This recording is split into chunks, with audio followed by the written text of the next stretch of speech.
ఓట్లు వేసేటప్పుడు నేను సిల్కలకు చెప్పినట్టు చెప్పిన ఉల్టా పల్టా ఎటుపడతాడు వేయకుండా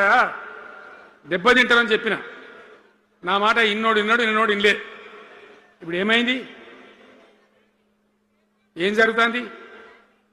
ఆ రోజు నేను చెప్పిన వీళ్ళు కనుక గెలిస్తే ఈ దుర్మార్గులు వీళ్ళ గుండె లోపల తడి లేదు వీళ్ళు రైతు బంధుకు రామ్ రామ్ దళిత బంధుకు జై భీమ్ అయిందా అట్లే పక్క ముచ్చట ఇది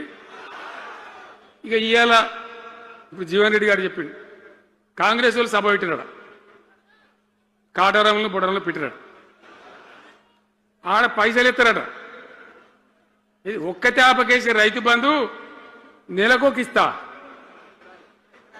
ఎకరానికా అంటే 2 నెలలకు ఒక ఎకరానికి అంతేనా 6,000 వేసినాం మా అంతా సిపాయిలని బొచ్చ కొట్టుకుంటాను ఆనాడు ఎట్లా పడేది రైతు బంధు 10 రోజుల గ్యాప్లో మొత్తం రైతులకు వచ్చేసింది టంగ్ మన సెల్ ఫోన్ మోగుతుండే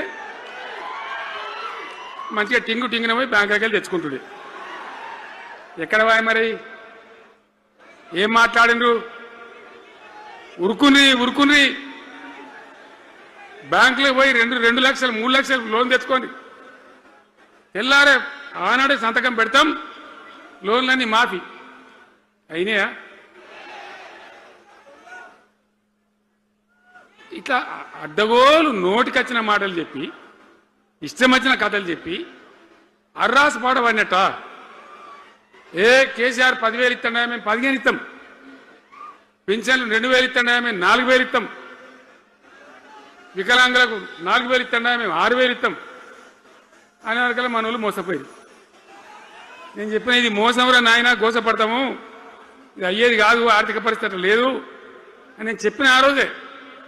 మీటింగ్లలో చెప్పిన కానీ కొద్దిమంది ఆశపడితే ఏమైంది 1.7% తో బీఆర్ఎస్ ఓడిపోయింది